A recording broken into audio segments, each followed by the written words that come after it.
전국에 계신 우리 정신장애인 가족 그리고 당사자 여러분 안녕하십니까? 반갑습니다.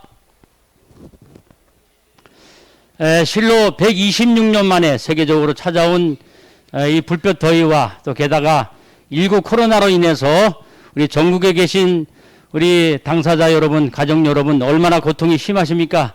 우리에게는 이 고통뿐만 아니고 제3의 고통까지 있습니다. 늘 우리 정신장애인에 대해서 꼬리표처럼 달고 있는 우리 대한정신장애인 가족협회 우리 여러분 반갑습니다. 우리의 그 정신장애인 인식 개선 사업 어디로 가야 할 것인가? 이 주제를 놓고 오늘 토론회를 하게 생겼는데요. 우리 오늘 발제를 해 주실 한국정신장애인협회 회장으로 계시는 우리 이한규 회장님의 발제를 시작하도록 하겠습니다. 한국정신장애인협회 회장 이한규라고 합니다. 먼저 이렇게 비대면으로나마 만날 수 있어서 얼마나 다행인지 모르겠습니다. 우리가 오늘 정신장애인 인식개선 사업 어디로 가야 하나 이 주제를 가지고 발제를 했는데요. 오늘 발제자가 한국정신장애인협회 회장입니다. 당사자이죠. 보통 발제를 하면 우리들은 전문가를 생각하게 돼 있습니다. 뭐 사회복지학 교수 아니면 병원에 있는 의대 교수 이렇게 생각을 하고 있는데 저는 오늘 PPT를 가지고 많은 것들을 이야기하고 싶지는 않습니다.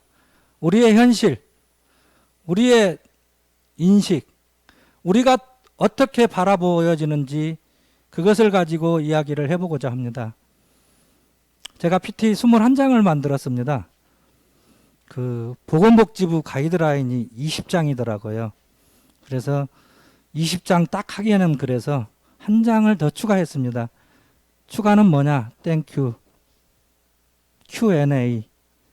그러면 법적 요건은 다 갖춘 것 같아요. 제가 왜 이런 말을 하냐 하면 우리는 살아가면서 법률적 요건에 법률적 테두리 안에서 우리는 살아가고 있습니다. 자유민주주의, 자유주의 이러한 것들을 다 통틀어서 살아가고 있지만 법률적인 구속 속에서 우리는 살아갈 수밖에 없습니다. 그런데 정신장애인은 특히 법률적 구속에 의해서 살아가고 있는 것이 가슴 아픈 우리의 현실이기도 합니다. 먼저 그래도 나왔는데 발제자 소개는 간단하게 하고 지나가도록 하겠습니다. 이 사진이 커피 한 잔을 들고 있습니다. 근데 저에게는 참 의미가 있는 커피 한 잔의 사진입니다. 저는 제가 지금 당사자이기도 하지만 또 가족이기도 합니다. 저의 배우자가 99년도에 발병하여 지금 조현병 정신장애 상급으로 있습니다. 그런데 발병 후 지금 현재 20 몇 년이 됐는데 10년 넘게 아무것도 할 수 없다가 바리스타를 배워서 처음으로 저에게 커피를 타준 그 모습입니다. 그래서 저에게는 큰 의미가 있고 10 몇 년 만에 돈을 벌어서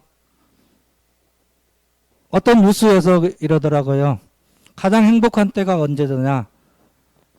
그랬더니 10만 원이든 20만 원이든 벌어서 아이들에게 치킨을 사줄 때가 가장 행복했다랍니다. 그것처럼 우리에게는 직업에 대한 차별도 많이 받고 있는 정신장애인입니다. 그 소리를 들었을 때 직업이 얼마나 필요한지 우리가 살아가면서 내가 아침에 일어나서 갈 곳이 있다는 것은 그만큼 행복하다라는 것입니다. 저는 좀 전에도 소개했듯이 저희 배우자가 장애를 가지고 있습니다. 그래서 2015년도부터 2020년도까지 대한정신장애인 가족협회 경기 남지부장을 역임했고요. 현재 20년도부터 현재까지 한국정신장애인협회 회장을 역임하고 있습니다. 학교는 제가 원래 공부하는 거 정말 싫어했습니다. 공부 좋아하는 사람 없지요. 근데 지금은 공부를 정말 좋아하는 사람이 되어버렸습니다. 처음에 사회복지사나 한번 해보지 라고 생각하다가 편입을 했고, 한신대 편입을 했고, 재활학을 부전공을 했고요. 재활학은 장애학입니다. 보통 발달장애인을 위한 장애학입니다. 우리 정신장애인을 위한 장애학은 없습니다. 전문가를 위한 정신보건 전문 요원을 배출해내는 것은 있지만 당사자를 위한 교육은 없습니다. 지금 요즘 이제 태동하는 것은 동료 상담가라는 형식적인 시범 사업만 있을 뿐입니다. 그리고 공부를 하다 보니 또 하고 싶어져서 석박사 국가공공정책 전공 정책학 박사를 이번 8월 달에 수료를 했습니다. 또 저는 박사 수료했다고 자랑하나? 그거 아닙니다. 그리고 우리는 제가 박사 수료했다면 이런 이야기를 합니다. 아픈데 야, 어떻게 장애를 극복하고 수료를 했어? 국회에도 가야 되고 아니면 도의원이라도 해봐야지, 정치해야지. 정치학을 배웠거든요. 그런데 우리는 그런 소리를 저는 별로 좋아하지 않습니다. 그런 소리는 다르게 이야기를 해야 됩니다. 우리 장애인들은 장애를 극복하고 이겨내고 어떤 것을 성취했다라고 이야기를 합니다. 그런데 있잖아요. 장애는 이겨내는 것이 아닙니다. 장애는요, 극복하는 게 아닙니다. 장애는요, 있는 그대로 살아가는 겁니다. 제가 석박사 과정 할 동안 편안하게 갔겠습니까?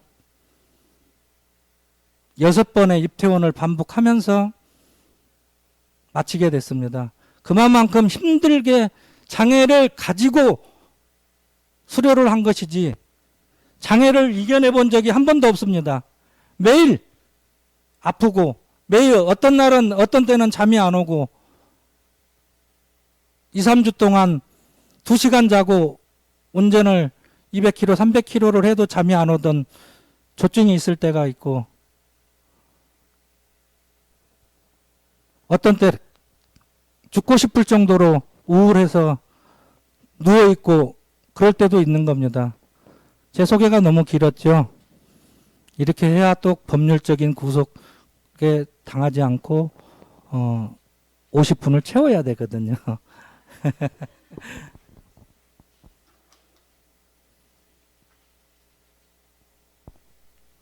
오늘은 챕터는 4개로 했습니다. 정신장애인과 정신질환자, 언론이 보는 정신장애인, 그 다음에 요즘 핫 이슈죠. 국가 책임제와 사법 위반에 대한 이슈, 정신장애인의 인식 개선 어디로 가야 하나 한번 묻고 싶습니다. 첫 번째,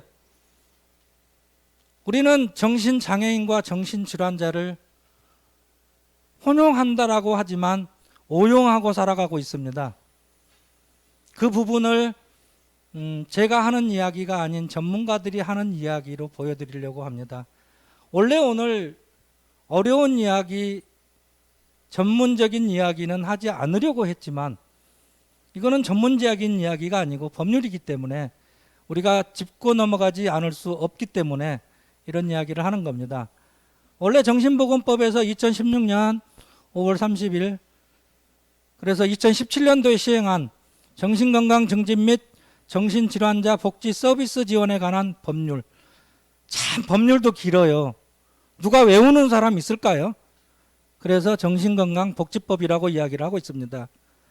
그런데 이 이름만 보면 정신질환자, 정신장애인 아무것도 안 들어있어요. 근데 위에 풀네임에 보면 정신질환자 복지 서비스라고 되어 있습니다. 근데 이게 얼마나 허황된 법이냐는 뒤에 장애인복지법을 보면 알 수 있습니다. 자, 정의를 한번 살펴볼까요? 정신질환자란 망상, 환각, 사고나 기분의 장애 등으로 인하여 독립적으로 일상생활을 영위하는데 중대한 제약이 있는 사람을 말한다. 이게 2017년 시행할 때 정신질환자의 범위를 줄이겠다라고 이렇게 4가지로만 했습니다. 그전에는 알코올이니 여러 가지가 들어가 있었어요. 근데 사실 4가지로 축소된 것 같은데 축소되지 않았습니다.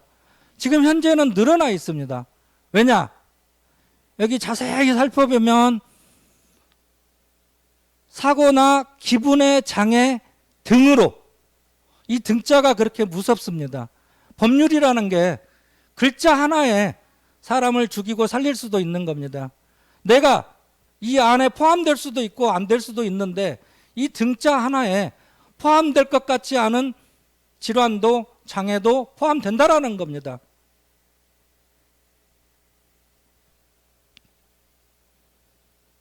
장애인복지법을 살펴보겠습니다. 장애인이란 신체적, 정신적 장애로 오랫동안 일상생활이나 사회생활에서 상당한 제약을 받는 자를 말한다. 도대체 상당한 제약이 얼마만큼일까요? 크기를 잴 수 있을까요? 아니면 부피를 잴 수 있을까요? 저는 잘 모르겠습니다. 저도 공부를 한다고 했는데 상당한 제약의 깊이, 상당한 제약의 길이, 상당한 제약의 부피가 얼마만큼인지 저는 잘 모르겠습니다. 그럼에도 불구하고 한번 넘어가 보겠습니다. 정신장애인은 도대체 어떤 사람일까? 도대체 정신질환자는 좀 전에 설명을 했으니까 일단 정신장애인을 살펴보고 2개를 비교해 보겠습니다. 정신장애인은 장애 질환에 따른 감정 조절, 행동, 사고 기능 및 능력의 장애로 일상생활이나 사회생활에 상당한 제약을 받아 다른 사람의 도움이 필요한 사람. 또 길이, 높이도 잴 수 없지요. 부피도 잴 수 없지요. 도움이 필요한 사람 이렇게 하면 범위가 넓어질 겁니다. 혹시 아십니까? 우리나라 장애인의 숫자가 국민의 6% 정도밖에 되지 않습니다. 해외 선진국은 17%에서 21% 정도. 그 소리는 뭐냐면 장애가 특별하지 않다는 겁니다. 4명 중에 1명은, 5명 중에 1명은 장애인이라는 것입니다. 그런데 우리나라는 범위가 너무 좁습니다. 좁아도. 그래서 일단 정의를 살펴보면 가목에 보면 지속적인 양극성 정동장애, 이거는 우리 정신건강복지법에 있는 등자를 뺀 그것과 흡사 거의 비슷합니다. 그런데 2021년 4월 달에 정신장애가 추가됐습니다. 지속적인 치료에도 호전되지 않은, 지속적인 치료는 얼마만큼일까요? 도대체 우리나라 법률이 다 이렇습니다. 우리가 이런 곳에서 이런 세상을 살고 있다는 겁니다. 지속적인 치료 1년인가요? 2년인가요? 한 100년 치료해야 지속적인 건가요? 잘 모르겠습니다. 정말 저는 여기 왜 나와 있는지 모르겠는데 모르는 이야기만 하고 있는 겁니다. 제가 지금.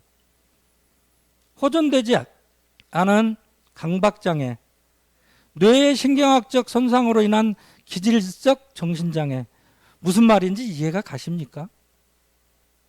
뚜레장애 및 기면증. 자, 딱딱한 법률 잠깐 넘어가 보겠습니다. 바로 이거죠. 우리들이 계속 딜레마에 빠져 있는, 나는 정신장애인인가 정신질환자인가. 장애인복지법 15조에 따르면 정신장애인 중에서, 그러니까 장애인 중에서 정신건강 증진 및, 그러니까 장애인복지법에서 정신건강 증진 및 정신질환자 복지 서비스 지원에 관한 법률과 국가유공자 등 예우 및 지원에 관한 법률 등 대통령으로 정하는 다른 법률을 적용받는 장애인에 대하여는 대통령령으로 정하는 바에 따라 이 법의 적용을 제한할 수 있답니다. 그러면 제한할 수 있으면 정신건강복지법에서 정신장애인의 복지를 해주겠다라는 거지요. 법률적으로는. 그런데 우리나라에는 정신장애인이 약 10만 명이 조금 넘습니다. 근데 이 법률 하나로 정신장애인은 대한민국에 없습니다. 왜냐? 정신건강복지법에 위임되어 있기 때문입니다. 그 참 이상한 법이잖아요. 특별법을 만들어서 복지는 제공하지 않고 치료만 제공하고 있습니다. 좀 딱딱한 이야기이긴 한데, 다른 14개 유형의 장애인은 국비로 복지를 제공합니다. 근데 저희 장애인은 사회보장의 사회보험인 국민건강보험과 국비인 의료급여에서 치료를 부담하면서 복지를 하고 있다라고 이야기하고 있습니다. 과연 이게 맞는 말일까? 저는 매일 이 생각을 하는데도 아직도 모르겠습니다. 우리는 장애인인지 질환자인지. 그래서 요즘 최근에 나온 논문을 한번 살펴봤습니다. 정신장애인 빨간 글씨로 되어 있지요. 그런데 이거를 다 읽으면 다음에 할 게 없을 것 같아요. 그래서 간단하게만 읽어보면, 왜 정신질환자를 정신장애인이라고 읽는지, 제가 좋아하는 말이 있습니다. 즐겨 쓰는 말이 있습니다. 정신장애인이라 쓰고 정신질환자라 읽는다. 정신장애인이라고 프랑카드에 걸어놓고 이야기할 때는 정신질환자의 이야기만 주구장창 해대는 겁니다. 그래서 많이 불만을 토로하기도 했고, 그랬더니 지금은 이제 각주에 달리기 시작했습니다. 이것도 하나의, 저 같은 인권운동을 하는 사람의 하나의 카테고리이기도 합니다. 여기에 보면 정신질환, 멘탈 일리스, 사회적 모델에서 정신장애인 디서빌리티를 선호한답니다. 정신장애인이 아니라 디서빌리티, 선호하기 때문에 정신장애인이라 명명하겠다라는 겁니다. 그렇게 명명하면 질환자가 장애인이 됩니까? 그럼 장애인이 장애인복지법의 대상이 되는 겁니까? 정신건강복지법에 복지는 들어가 있지만 복지는 우리에게 없습니다. 장애인 인권보고서에도 똑같은 말이 되어 있습니다. 사회적 모델에서 정신장애 용어를 사용했다. 정신건강복지법상 정신질환자를 라는 용어를 혼용했다. 혼용했다. 저는 이거 인정할 수 없습니다. 혼용을 한 게 아니라 오용을 하는 겁니다. 여러분, 질환자와 장애인이 같습니까? 질환자는 치료를 하면 치료가 되는 것입니다. 치료를 하면 나을 수도 있고 일상생활하는 데 제약이 없는 겁니다. 여러분, 안경 쓰신 분 많지요? 요즘은 안경 한 50% 정도 씁니다. 우리가 어렸을 때는 도대체 몇 살인지 모르겠죠. 이렇게 말이 어렵습니다. 제가 한 10대 때는 안경 쓴 사람이 10% 정도밖에 없었습니다. 그런데 지금 안경을 쓰면 잘 보이지 않습니까? 그러면 시각장애인이라고 하지 않습니다. 안경의 도움을 받아서 우리가 활동을 하는 거지요. 그런데 우리 정신장애인은 약을 먹고 입원을 하고 퇴원을 하고 계속 반복을 해도 정신적인 어려움이 너무 많아요. 그런데 질환자입니다, 계속.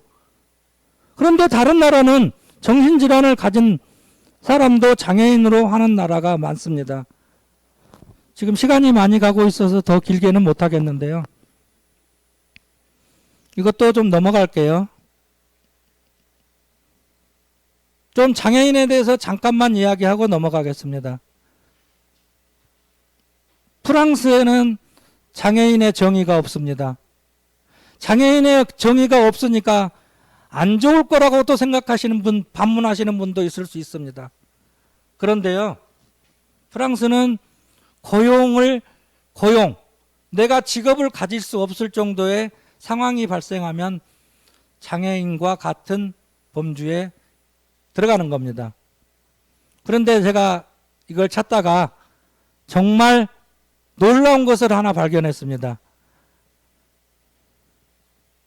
인정장애인도 있고 광의장애인도 있는데 이 중에 한 명이 어떤 것이 있냐면 정신질환을 가진 남편, 이 사람은 당연히 장애인이겠죠.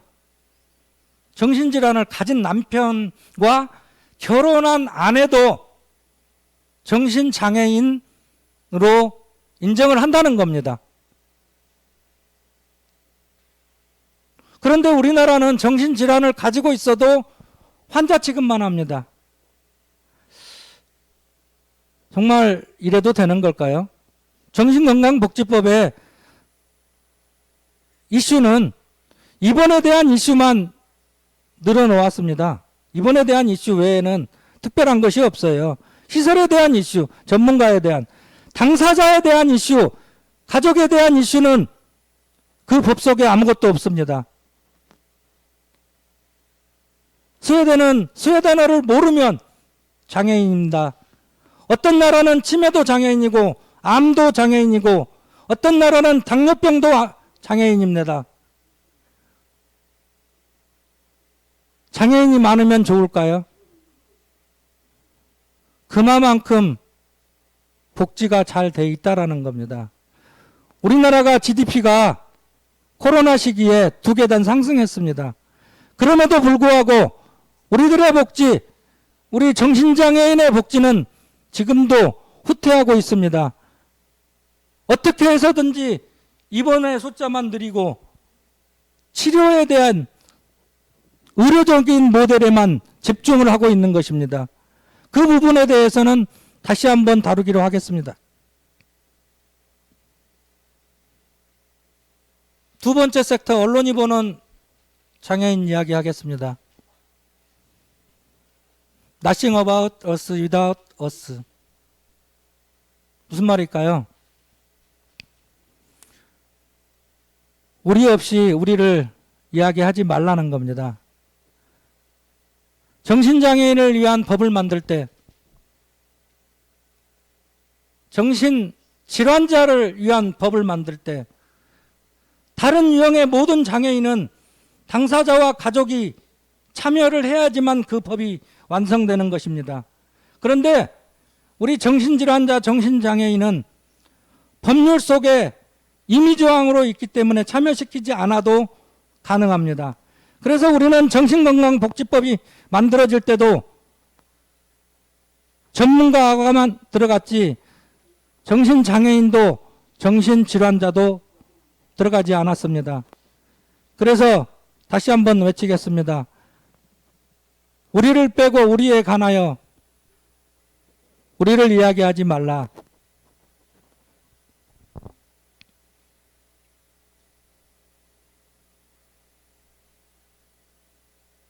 그래도 발제를 하는데 기록을 한번 찾아봐야 돼서 기록을 한번 찾아봤습니다.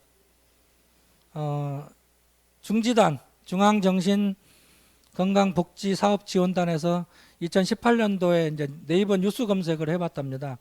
키워드는 정신건강, 정신질환, 정신병, 정신장애 이런 키워드로 이제 보도를 어떻게 하는지 살펴보았더니 사건 사고가 25.3%, 또한 대중들에게 정신질환에 대해 어떠한 감정을 갖게 하는지 살펴본 결과 분노 및 두려움을 불러일으키는 보도가 16.8%. 이해되십니까? 여기 가족 당사자 여러분, 유튜브를 시청하고 계시는 가족 당사자 여러분, 정신질환자가 분노와 두려움의 대상입니까? 사건 사고의 원흉입니까? 부정적인 논조를 많이 나타나고 조현병 스펙트럼 장애 관련 보도는 그중 절반가량이 46.7%가 분노 및 두려움을 불러일으켰다고 보고하고 있습니다. 우리는 참 코로나 시기 어떻습니까? 코로나 발병하면 며칠 격리하죠? 14일인가요? 발병해서 코로나 판정 받지 않으면 14일 정도. 그것도 정말 답답해 하실 겁니다. 그런데 아직도 10년, 20년씩 있는 사람이, 아마 5년 이상 있는 사람이 30% 이상 될 겁니다.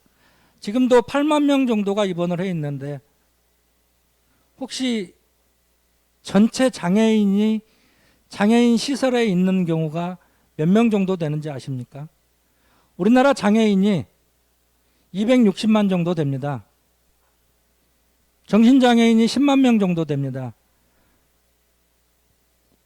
그런데 장애인 시설에 되어 있는 곳에 약 2만 1, 2천 명 정도 돼 있습니다. 이 중에 80%가 발달장애인입니다. 중증. 그러면 270만, 260만 중에 우리 정신장애인 빼면, 자, 250만이라고 할게요. 250만 명 중에 2만 명 정도밖에 안 되는 장애인이 시설에서 생활하고 있습니다. 그런데 정신장애인은 10만 명. 근데 입원해 있는 사람은 8만 명. 근데 이제 여기서 딜레마가 생기는 거죠. 질환자와 장애인의 숫자를 더하지 않은 거거든요. 도대체 우리는 장애인입니까? 질환자입니까? 저는 잘 모르겠습니다. 여러분의 자녀는, 여러분의 가족은 장애인입니까? 질환자입니까? 등록을 해야만 장애인입니까? 등록하지 않으면 질환자입니까? 그것의 선택은 여러분의 몫입니다.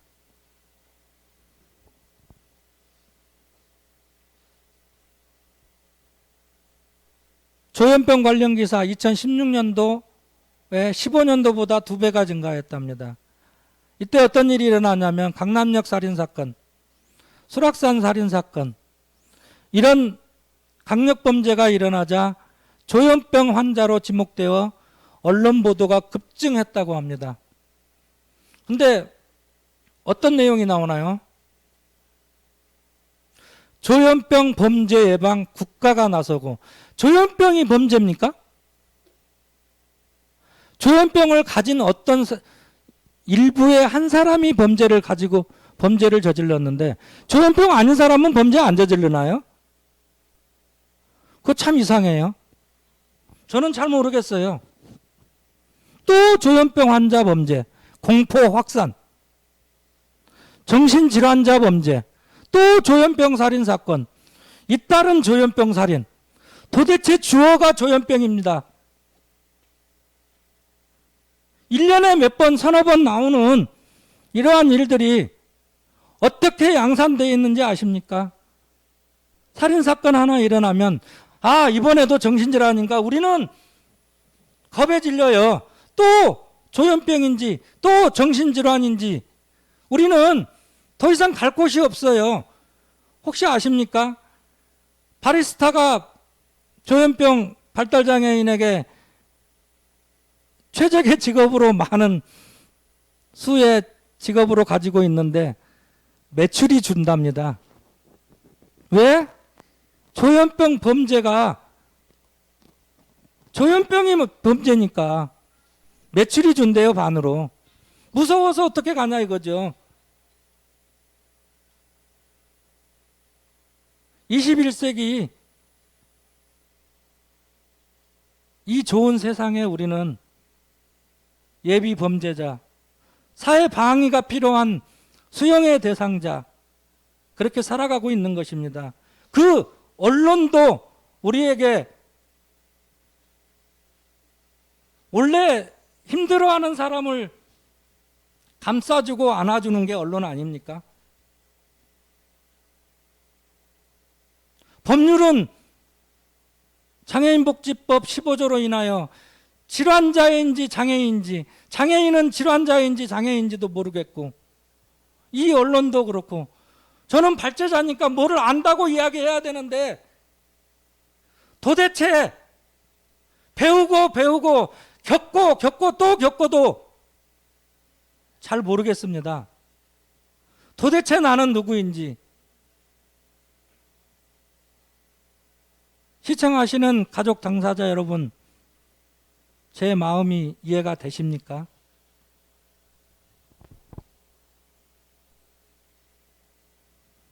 여기에도 수없이 나와 있습니다.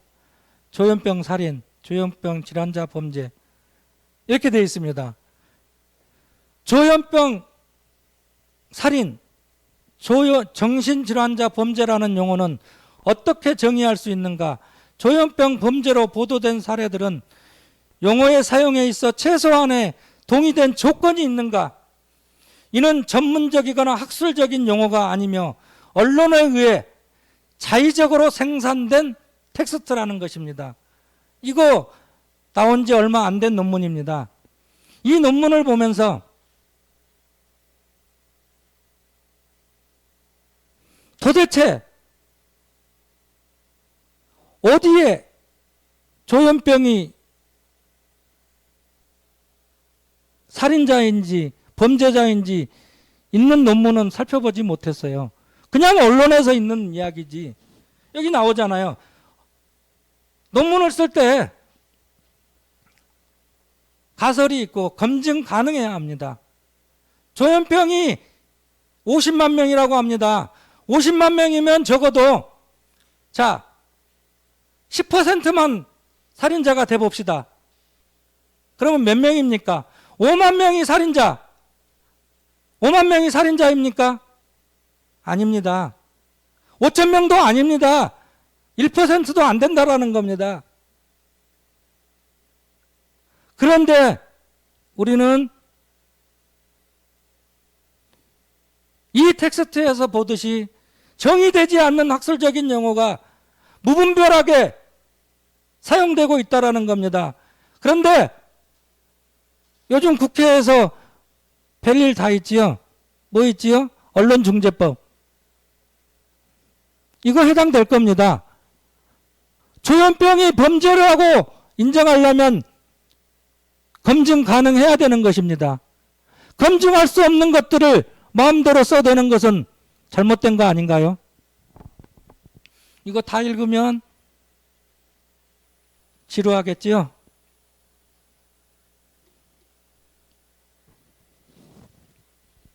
너무 제 이야기가 답답하시고 암울하신가요? 근데 우리의 삶이 참 암울한 것이 많지 행복한 것들이 별로 없는 것 같아요.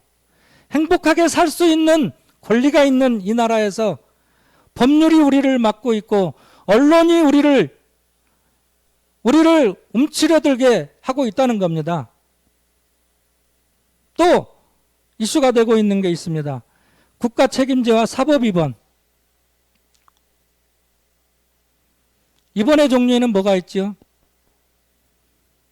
자의 입원, 동의 입원, 응급 입원, 행정 입원, 보호 입원, 이렇게들 많이 있습니다.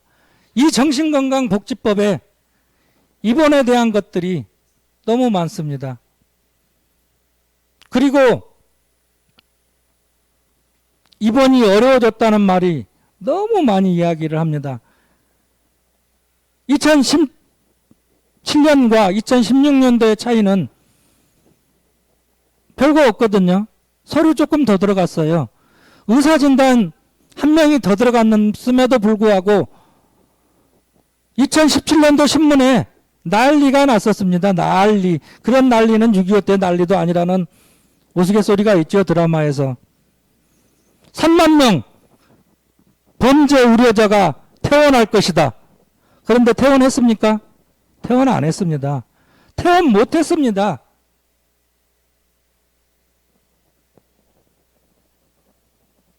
그리고 시군구청장의 입원이 행정입원으로 바뀌었는데 지금 행정입원이 과거 행정입원의 7배, 8배 정확한 수치는 모르겠습니다. 제가 알기로는 5배 이상은 넘는 걸로 알고 있습니다. 그리고 동의입원이 이번에 국가인권위원회에서 자의입원으로 이야기됐던 것을 비자의입원과 똑같기 때문에 권고를 했어요. 그랬더니 또 난리 우리 치료진들께서는 왜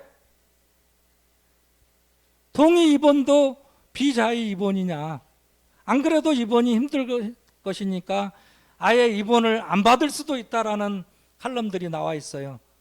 이거 제가 없는 말 하는 거 아닙니다. 제가 없는 말 하면 잡혀가거든요. 제가 그래서 지금까지 모른다고만 했어요.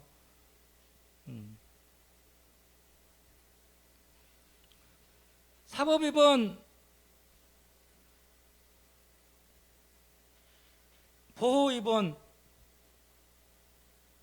저는 있잖아요. 제가 방송도 해보고 수많은 토론회를 해봤지만 당사자는 보호입원 철폐하라 하고 가족은 반반 나눠질 겁니다. 퍼센트는 제가 이야기하지 않겠습니다. 왜? 조사하지 않았거든요. 그런 거 신경 쓰지 않거든요.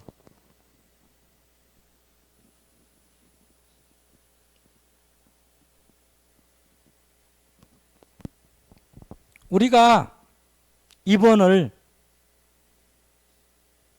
강제 입원이든 보호 입원이든 응급 입원이든 다 할 테니까 저는 이렇게 이야기합니다. 나를 입원시킬 때 그 병원을 개방하라. 내 부모 형제가, 내 가족이 내가 들어가는 그 병원이 어떤 병원인지 알 수 있게끔 치료는 어떻게 하는지, 그 병원을 개방하면 어떠한 수용도, 격리도 다 받겠다라고 이야기합니다. 그런데 병원들이 개방을 합니까? 사법입원 그거 필요 없습니다. 국가 책임제 그런 거 필요 없어요. 왠지 아세요? 먼저 내가 원하는 병원이 만들어지고 나서 사법입원도 뭐 심판원 제도든 외국의 그 많은 제도들 다 갖다 해도 좋으니까 적어도 내 자식, 내 가족, 내 부모 형제가 들어가 있을 병원이 어떻게 어떠한 치료를 받는지조차 모르는 우리나라의 이 병원 시스템은 바꾸어져야 된다고 생각합니다. 그렇지 않습니까, 여러분? 지금 병원 입원하는데 어떻게 합니까? 경찰 오지요? 입원하려면 EMS 오지요?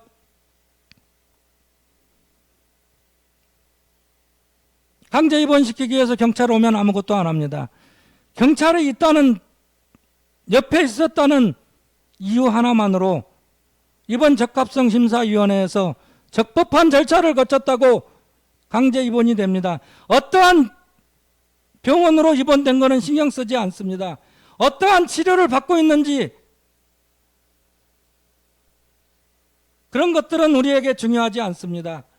그냥 우리는 수용의 대상, 격리의 대상, 사회 방위의 대상, 사회에서 없어져야 될 안전의 대상으로 치부되고 있는 것입니까? 아까 언론에서 봤잖아요. 조현병 환자. 혹시 이번에 엊그저께는 아니죠. 한 일주일 열흘 동안 매일 뉴스에 나왔던 게 뭐지요? 전자발찌 살인사건. 그거 보면 주어가 뭐로 보이세요?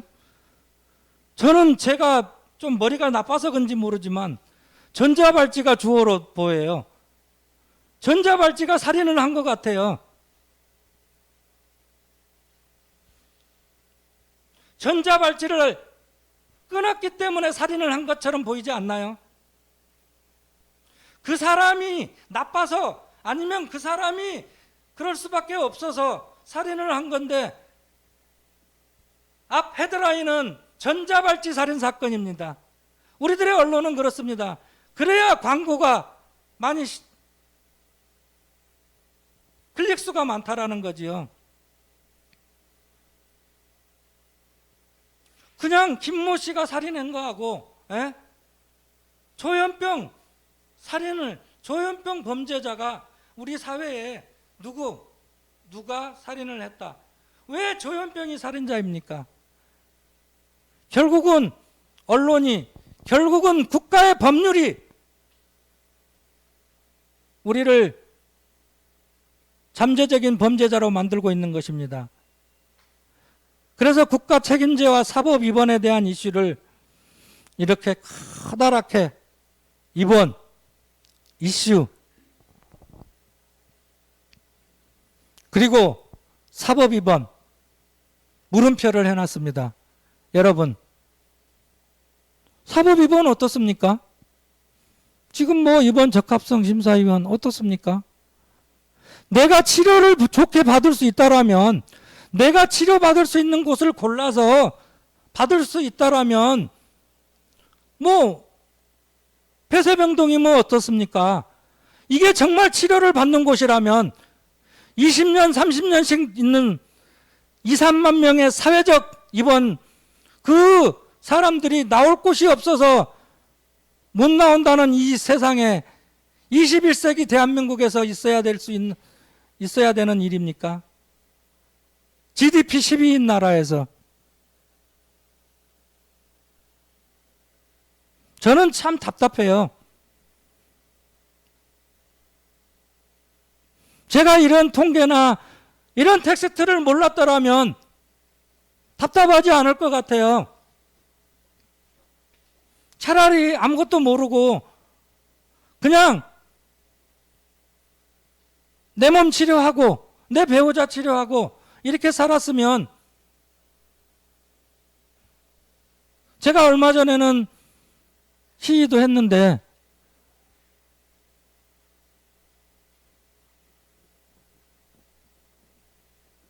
(2년) 전에도 했고, 저는 무엇을 하면 목숨을 겁니다.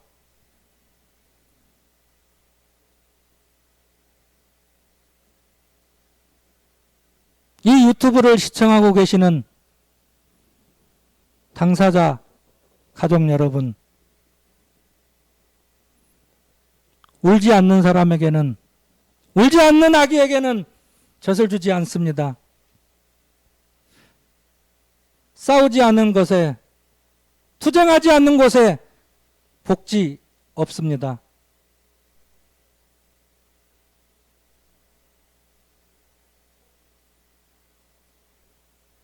보건복지부 주최하에 이런 이야기를 하면 될지 안 될지 모르겠지만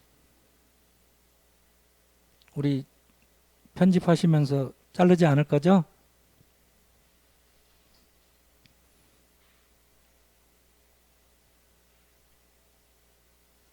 국가 책임제. 국가 책임제가 뭘까요?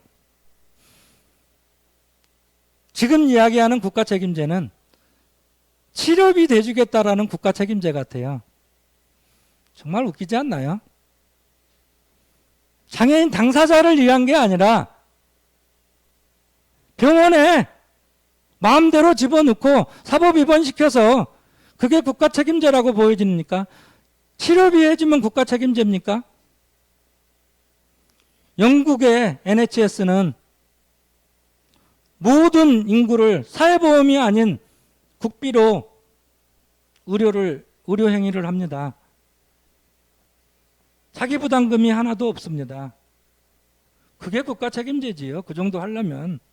예? 왜 누구는 해주고 누구는 안 해줍니까? 예? 수술하는 사람은 돈이 되니까 해주는 겁니까? 안 해주는 겁니까? 아니면 정신질환이 돈이 되니까 국가 책임제를 해서 돈을 좀 더 벌어보자고 하는 겁니까?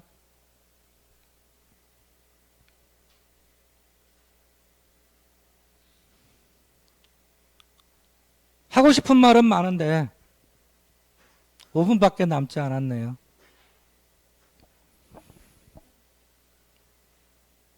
정신장애인의 인권, 인식,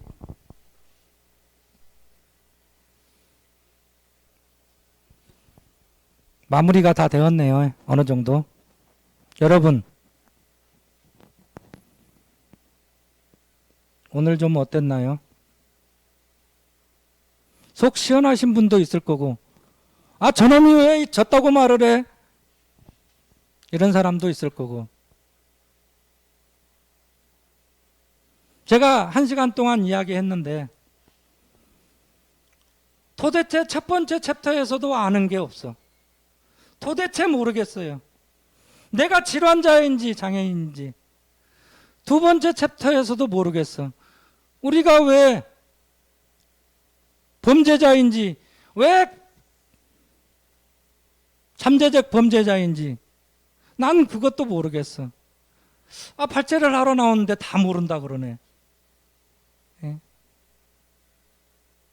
그리고 입원과 사법 입원 이슈, 그 다음에 국가 책임제, 그것도 헷갈려. 다 헷갈리면 여러분 이거 하나만 기억해 주십시오.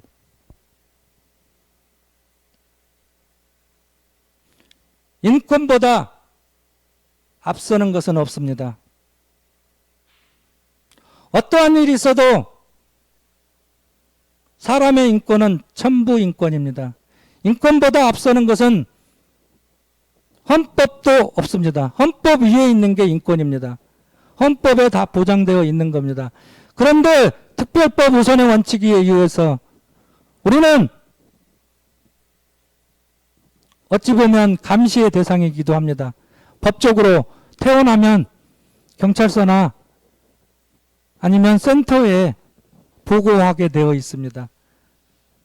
참 유신시대도 아니고, 예?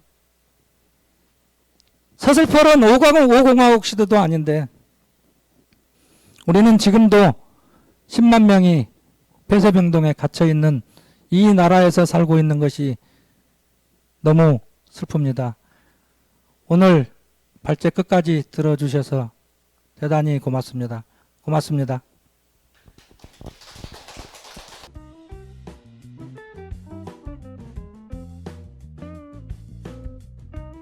네, 우리 조금 전에 정신장애인 인식 개선 사업 어디로 가야 하나 이 주제로 발제를 해주신 우리 이한규 회장님의 발제를 잘 들었습니다.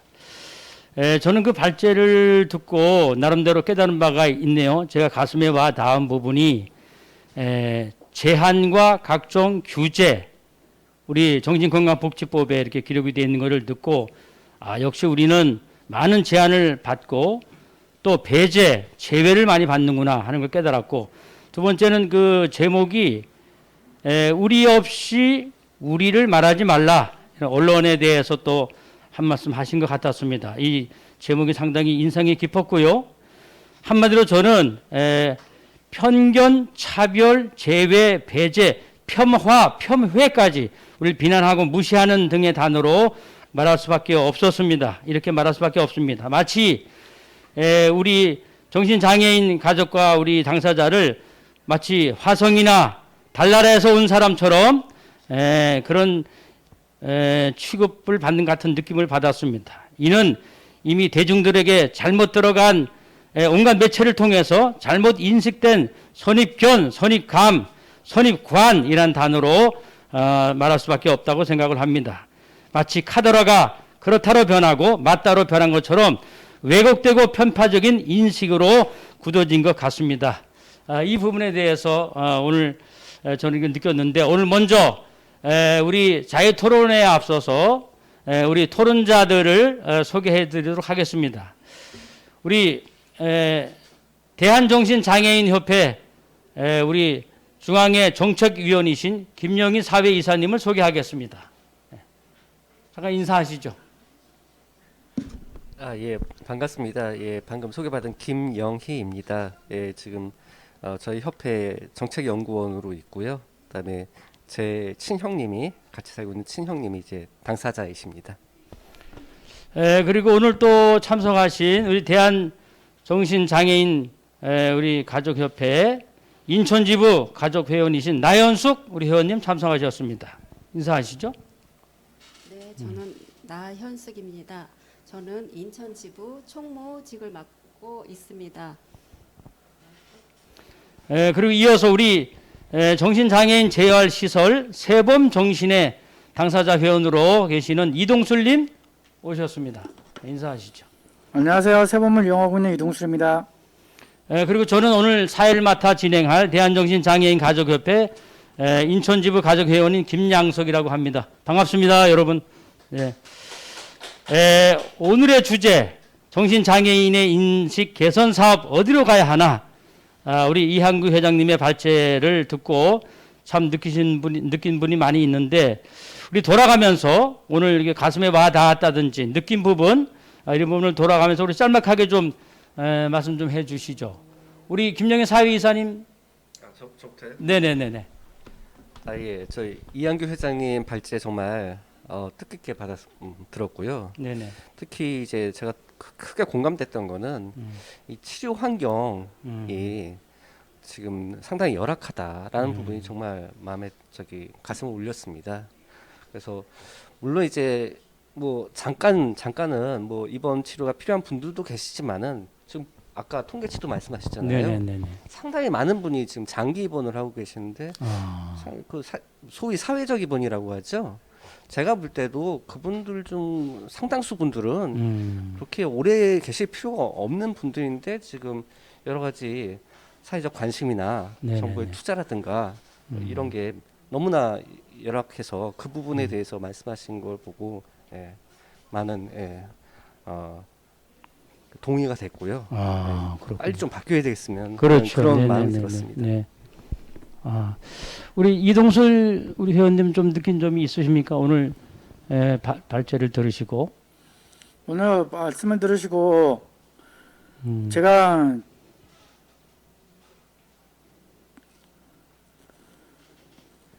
정신장애인이 무슨 사회에서 악으로 비춰지는 게 정말 싫었고요. 네네네. 그리고 조현병도 나름에 따라서는 잘 지낼 수 있고 네네네. 또 취업도 할 수 있고 취업을 유지할 수도 있고 네네네. 그런데 그러지 못하는 것에 대해서 상당히 안타깝게 생각했습니다. 네네. 저도 공감합니다. 충분히. 우리가 나연숙 우리 회원님 혹시 느끼신 점이 있으시면 말씀해 저는 주시죠. 오늘 이렇게 네. 여기 와서 말씀을 듣고 네네네. 전문적인 지식이 참 없었구나 그렇게 생각을 하고 많은 것을 이렇게 배워가고 또 알게 돼서 너무 감사드립니다. 네네네. 우리 그럼 돌아가면서 우리 이제 당사자분도 나오시고 이동술 당사자분도 나오시고 또 우리 김영희 사회이사님도 이제 가족 회원으로 또 계시고 우리 나연숙 어머니도 가족. 저도 사실은 뭐 가족 회원 중에 한 분입니다. 역시 우리 우리 이한규 회장님도 우리 아까 아내께서 이렇게 이제 많이 이제 어려우셨는데 제가 이제 아까 그 발제를 들으면서 가족 소개를 하는데 사실 이제 아내분이 그렇게 당사자인데도 한 분만 케어하기도 힘든데 게다가 본인이 또 대학원까지 이제 졸업하고 박사 학위까지 지금 준비하고 계시고 그뿐만 아니라 우리 아내분까지도 대학을 입학할 수 있도록 또 케어해 주셨는데 이게 보통 사람이 해낸다고 하는 것은 사실 생각도 못할 일이거든요. 또 생활고 문제도 있을 것이고 그래서 이 부분에도 혹시 많이 어려움이 있었던 점이 무엇인지 이걸 또 어떻게 이겨내셨는지 잠깐 좀 말씀 좀 주실 수 있습니까? 제가 좀 전에 발제를 했을 때도 저희는 저희 배우자나 저나 누구에게 보여주려고 한 것도 아니고 자랑스러워할 일도 아니고 저는 그렇게 생각합니다. 뭐 아까도 말했지만 이겨내면서 대학을 가고 대학원을 가고 그거보다는 있는 그대로를 바라봐 주셨으면 좋겠어요. 저 역시 공부에는 담 쌓고 살았던 사람입니다. 나이 40대 후반에 전문대 들어가서 편입하고 대학원 나오고 저희 아내는 중졸인데 올 2월 달에 고등학교를 졸업하고 또 대학을 가고 또 개강을 해서 내일은 또 학습 도우미를 내일은 또 해야 됩니다. 아, 그렇군요. 결국은 저는 계속해서 학교를 다니고 있는 거죠. 일단 그래도 개강을 했으면 한 바퀴는 제가 서포트를 해줘야지만 가능한 일이기 때문에. 근데 저는 그게 힘들다고 생각해 본 적은 없어요. 네. 제가 살아가는 이유가 저희 배우자에게도 있고 제가 이렇게까지 공부를 할 수 있었던 것도 배우자가 이런 병을 앓지 않았더라면 또 다른 삶을 살았을 것 같아요. 그래서 저는 그 자체를 부정적으로 보지 않고 그냥 받아들이면서 있는 그대로를 내 삶에 녹아내고 있는 중이라고 봐주시면 될 것 같습니다. 이상입니다. 그 삶을 살아가면서 때로는 너무 많이 힘들 때는 다 포기하고 싶다, 뭐 좌절 같은 거를 겪으신 적은 없으십니까? 그런 생각도 해보셨죠? 항상 그렇죠. 아, 항상 힘들지만 네네네. 그러면 입원도 하고 너무 힘들 때는 내가 살기 정말 힘들 때가 없었겠습니까? 그렇죠. 예. 아, 그 경제 부분도 상당히 많이 어려웠겠어요. 직업을 가지시면서 하셨습니까? 아니면 뭐 직업도 제대로 된 직업은 가질 수가 없고요. 네네네. 그냥 조금 짬내서 그냥 안 굶어 죽을 만큼 벌어서 살고 있습니다. 그러세요. 예. 우리 저 김영희 사위사님은 누가 지금 당사자로 있습니까? 지금 제 친형님이시고요. 바로 친형님. 지금도 같이 살고 있습니다. 아, 두 분이 같이 살아요? 혹시 부모님도 부모님은 제 부모님도 같이 살고 있습니다. 같이 사시고 네, 네 명이서. 부모님이 많이 연로하십니까? 아니면 예, 한 80세 전후. 아, 그래요? 예, 좀 연로. 부모님이 뭐 전혀 돌보시기 어렵겠네요. 아예 아닌 건 아닌데 예. 이제 부모님들도 이제 좀 정신 쪽은 아니지만 좀 다른 네네네네. 유형의 이제 장애를 가지고 계시거든요. 뭐 그런데 이제 설령 그렇지 않더라도 네네네. 75세 이상 정도 넘어가시면은 아무래도 그렇죠. 신체적으로도 많이 힘드시니까 아. 예, 그렇긴 하죠. 근데 그러다 보니까 이제 제가 주로 이제 서포트를 아, 하는 그렇구나. 거를. 친형을 돌보시면서 또 부모님까지 부양하는 상황인데 어떻게 보면 그 경제 부분이나 뭐 생활고나 뭐 이런 부분에 많이 어렵지 않으세요? 뭐 부자까지는 아니지만은 네네네. 그렇다고 막 엄청 어렵지는 않습니다. 예, 그래서 저도 이제 실은 제가 부모님도 그렇고 특히 형도 그렇고 하다 보니까 네네네. 뭐 일반적인 뭐 회사 다니거나 뭐 이런 잡을 뭐 한다기보다는 열심히 그 젊을 때 지금도 아주 나이 들지 않지만 젊었을 때 최대한 이제 자산을 어떻게든 열심히 모아서 하고 지금은 이제 전업 투자 생활을 집에서 하기 때문에 이제 그렇군요. 그렇게 케어를 하고 있습니다. 네, 네. 보통 일반적인 뭐 회사 직장 생활 하다 보면은 네, 네, 네. 예를 들어서 뭐 형님이든 부모님이든 이렇게 뭔가 도움 요청할 때 눈치를 그렇죠. 아무래도 안 볼 수가 없잖아요. 그렇죠. 네. 네, 네, 네. 보통 이제 어머님들 있잖아요. 아이들 케어하시는 직장맘 네네. 분들도 네네. 참 어려운 게 네. 아이가 갑자기 열이 난다 아니면 뭐 놀다가 뭐 다쳤다 할 때 요즘은 그나마 조금 나아졌다고 하더라도 여전히 좀 이렇게 직장에 아무래도 그렇죠. 눈치를 볼 수밖에 없다고 하더라고요. 그래서 저도 그러다 보니까 조금 자유롭게 할 수 있는 그런 걸 좀 하다 그런 걸 본인이 찾았습니다. 하고 싶어 하는 뭐 취미나 또 기타 여러 뭐 이렇게 여유 있는 일들 이런 거를 많이 제한을 받겠네요. 형하고 부모님에게 또 신경 쓰다 보면 아무래도 전혀 없진 않겠지만요. 그래도 네네. 지금은 그래도 이 다른 질환은 보통 나이가 많을수록 나이가 들어갈수록 좀 악화되는 경우가 흔한데 정확한 원인은 잘 모르겠는데 연구 결과에 따르면은 특히 조현병 저희 형이 이제 조현병을 네네네. 앓고 계신데 조현병은 좀 나이가 들면서 조금 증세가 오히려 조금 완화되는 경향이 있다고 합니다. 그래서 저희 형도 이제 젊을 때보다는 지금은 뭐 조금 안정적이 돼서 상대적으로 안정적이 돼서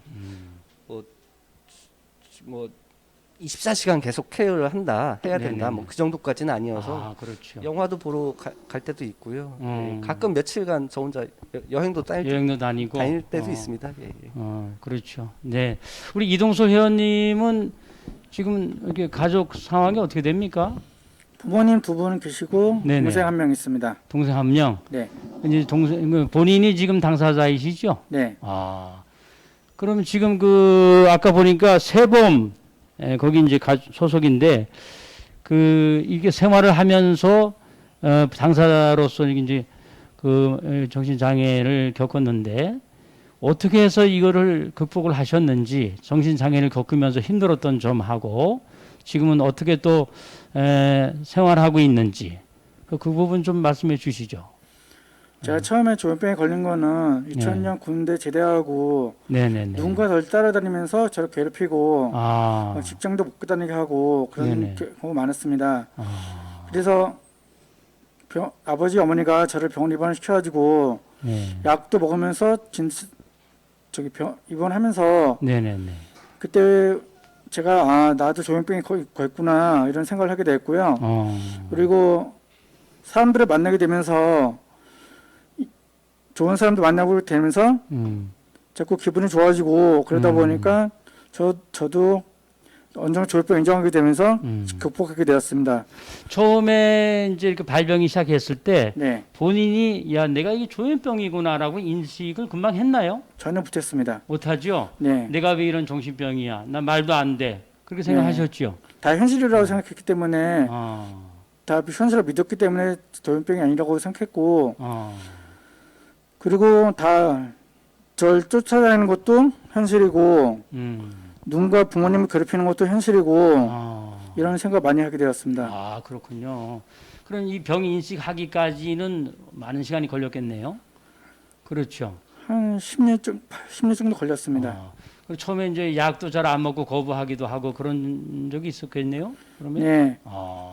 3개월 입원하고 퇴원해서 네네네. 2달 동안 잘 지내다가 약을 안 먹어 돼가지고 병원에 재발해가지고 병원에 4개월 다시 입원하게 되었고 그리고 그 이후로는 센터 다니면서 좋은 사람들 만나면서 잘 지내고 있습니다. 그래요. 그럼 이거 지금 그 어려웠던 점을 어떻게 극복해내셨는지 좀 짧게 좀 말씀 좀 한번 해주시죠. 아까 말씀드렸다시피 네네. 좋은 사람들과 만나면서 제 기분이 좋아지고 또 일을 하면서 제가 병원에서 입원하고 일어나고 했었는데 네네.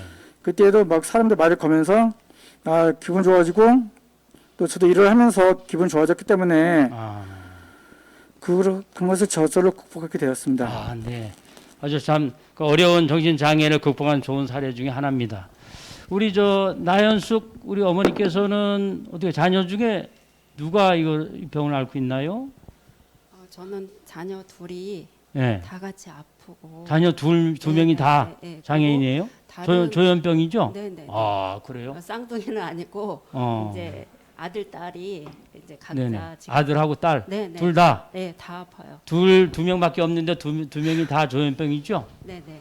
어이구, 얼마나 힘들었겠습니까? 그래서 그러면 어떻게 케어하면서 얼마나 힘들었겠어요? 뭐 우리 저 어머님의 인생은 아예 다 그냥 포기한 거 아닙니까? 그렇게 되면? 저 정신이 없었는데 지금 네네. 오늘 이렇게 어제 저녁에 네네네. 이제 이렇게 한번 이렇게 생각을 해보니 네네. 20년째가 20년 때 20년째가 발병한 지 20년 된 거예요? 네. 아. 이제 그런데 저는 이제 처음에 네네. 아이가 너무 어리니까 그래. 10대니까 그렇죠. 인하대 병원에 입원을 음. 했을 때 같이 저도 들어가서 입원을 했었어요. 아, 그렇군요. 아이가 너무 무서워하고 너무 어리고 네네네. 그렇게 해서 네. 도저히 의사 선생님도 처음에는 네네.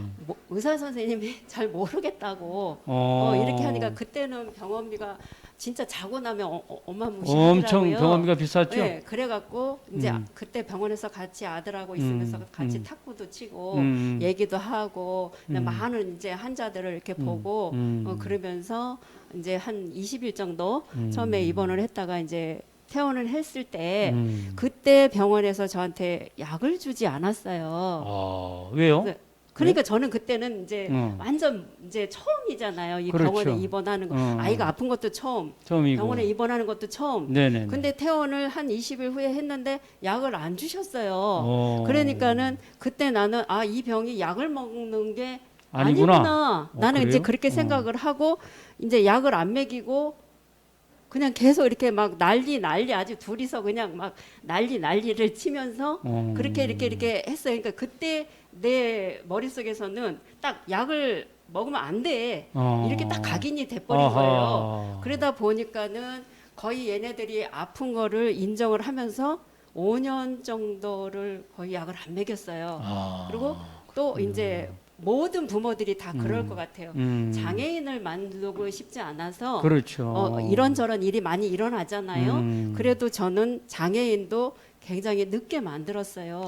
어쩔 수 없이 아들이 자꾸 저지레를 하니까 그때 어쩔 수 없이 그랬구나. 만들고 그래서 네네네. 굉장히 그 부분이 너무 후회가 되고 진짜 모든 이렇게 아픈 부모들이 앞으로도 또 있잖아요. 나 같은 경험을 절대 하지 않게끔 그렇죠. 이렇게 말을 꼭 해주고 싶어요. 네네. 그러면 우리 자녀들이 충분히 지금 어떻게 재활 시설이나 뭐 혹시 독립해서 살고 있나요?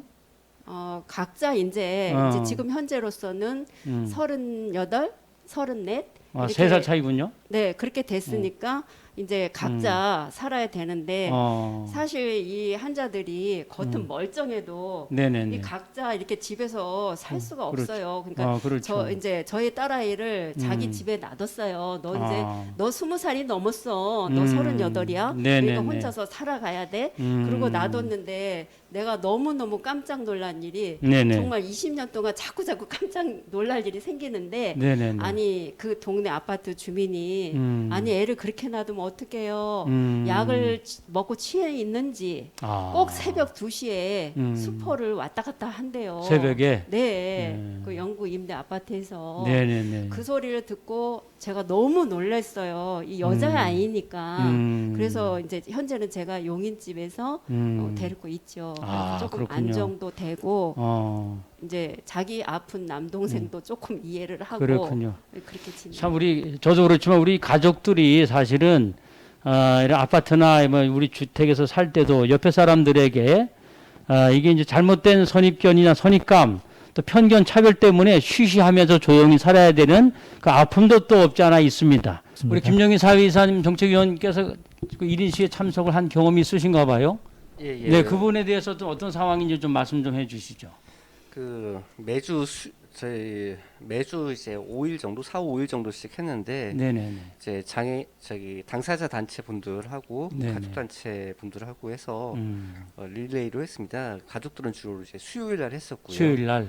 저도 이제 몇 차례 나가서 이제 했는데 아까 이제 읊어주신 대로 네네네.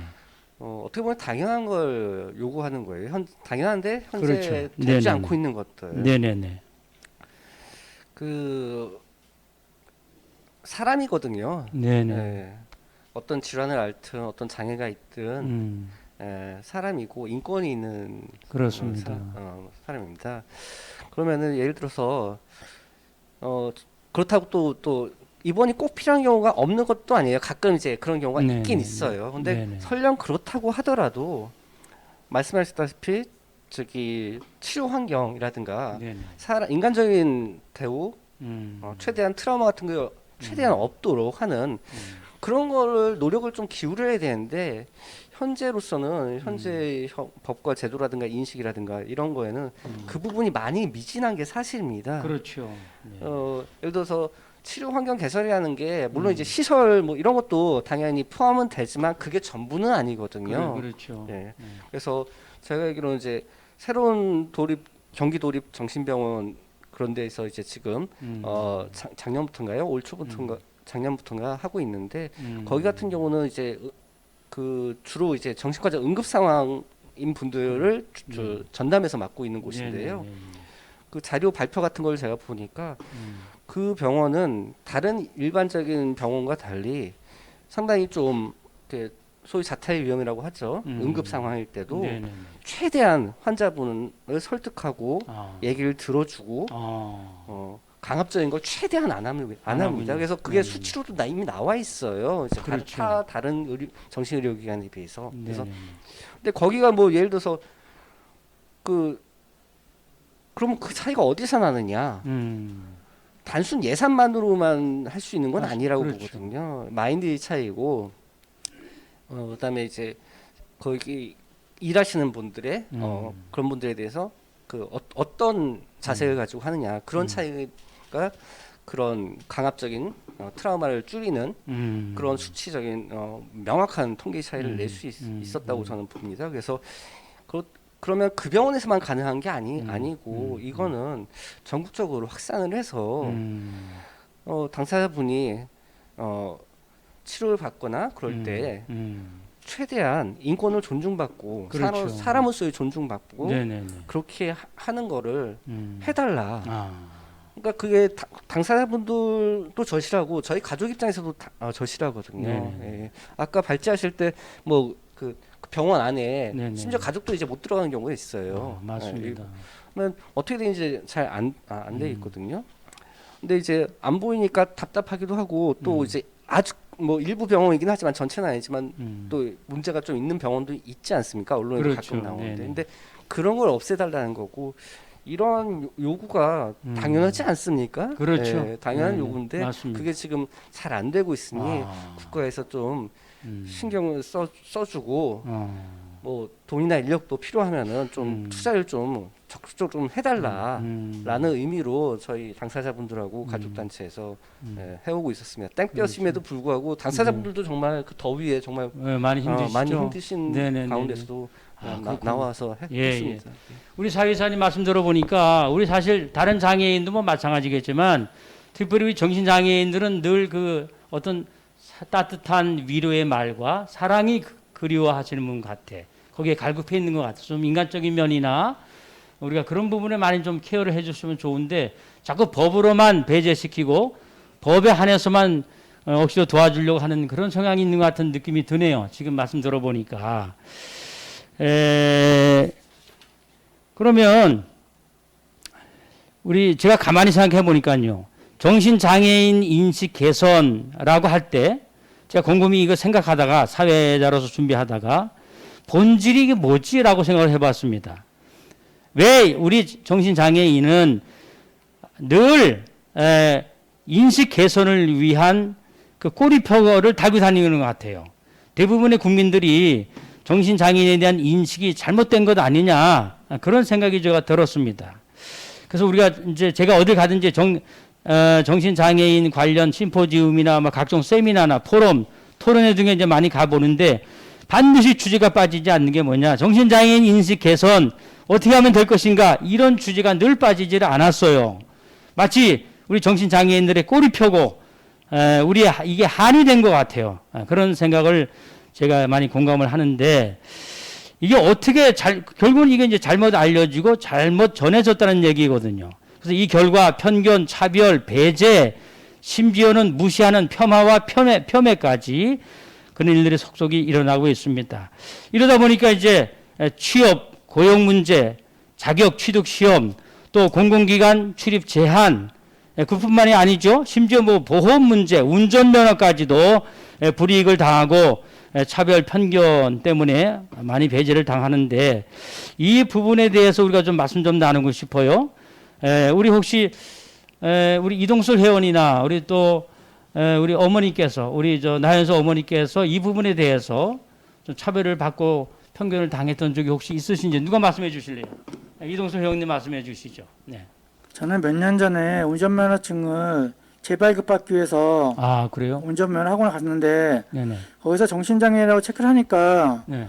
그러면은 진료확인서를 받아와라. 아. 그래서 한 3번 3년을 받으러 갔어요. 네네네네. 그래서 그런 차별이 왜 있나, 정신장애인도 운전할 수 있고 네네네네. 그리고 차도 몰 수 있는데 왜 그런 차별 하나 그 생각을 많이 하게 되었고요. 네네네.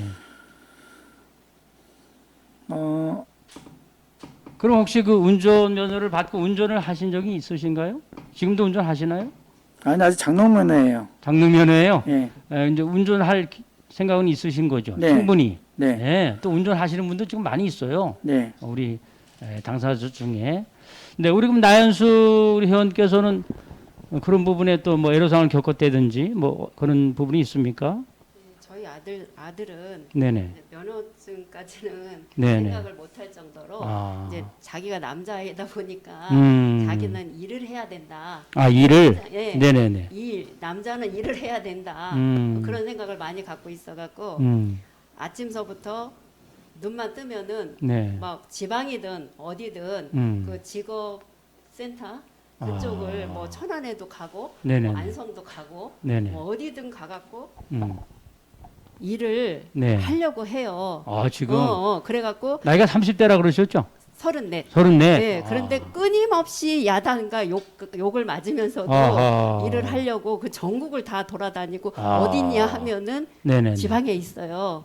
그래서 처음에는 얘가 일을 하다가 이제 그 일반 사람들은 이제 잘 모르고 외모만 네네네. 보고는 모르고 네네네. 이제 한 몇 시간 있으면은 딱 보이잖아요. 네네네. 그래 거기서 잘리는 거예요. 아. 그러면 얘가 지방에서 인천까지 막 고속도로가 굉장히 무섭대요. 네네. 그 길을 갈 때는 그 어. 봉고차를 타고 갔는데 네네네. 올 때는 차비가 없어서 그냥 잘려갖고 집까지 오고 발이 다 부르트고 부르트고. 예, 예. 그런 거를 수없이 경험을 하면서도 계속 그렇게 하더라고요. 도전 정신이 굉장하군요. 네네네. 그러더니 또 하루는 이런 게 있었어요. 병원에서 네네네. 우리 아드님 때문에 전화가 온 거예요. 그래서 보니까 우리 아들이 병원에 요양보호사로 네네네. 가운을 입고 15일을 근무를 하고 있었던 거예요. 그 어머니 모르셨군요. 네네. 아니, 나만 모르는 게 중요한 게 아니라 의사 선생님들도 병원에서도 몰랐던 거예요. 어허. 외모가 너무 멀쩡하니까. 그렇죠.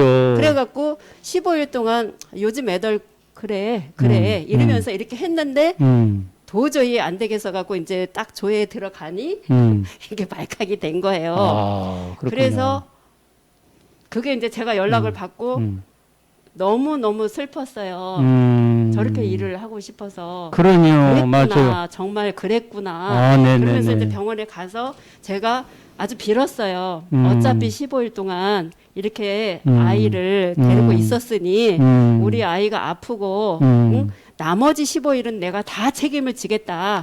한 달만 이 아이가 마스터하게 해달라. 그렇게 해서 제가 빌고 또 그쪽 이제 원장 선생님이 너무 감사하게 이해를 해주고 허락을 해주시고 또 이렇게 수익도 내주셨어요. 그리고 얘가 그렇군요. 월급을 탁 받고 그거 이제 자신감이 생겼네요. 더 커져갖고 네네네. 전국을 정말 다 도는 거예요. 그렇구나. 쫓겨나든 욕을 네네. 먹든 어느 네네네. 나든 얘가 이제 그 찌라시 뭐 네네네. 그런 게 있대요. 그게 네네네. 이제 막 잘못 붙이면 걸린대요. 그 일을 했는데 한 번은 엄마 들어봐. 그러면서 한 번은 탁 녹음된 걸 켜주는 거예요. 가진 욕이 다 들어 있는 거예요. 그곳에 가진 욕이 다 들어 있는 거예요. 그거를 아들을 향해서 비난하는 욕들이 네네. 그걸 저한테 딱 틀어주면서 어떡하지? 아, 괜찮습니다. 저한테 네네네. 틀어주면서 네네네. 엄마, 그래 난 돈 버는 게 좋아. 아, 나는 남자니까 그렇죠. 그렇게 말을 하는 거예요. 그래서 그랬구나. 그랬구나. 그렇게 울었어요. 네네네. 네. 그리고 또 이제 그 주유소 아니 주유소 일도 했었고 음. 근데 주유소는 혼유하면 안 되잖아요. 그렇죠. 그거를 자다가도 외우는 거예요.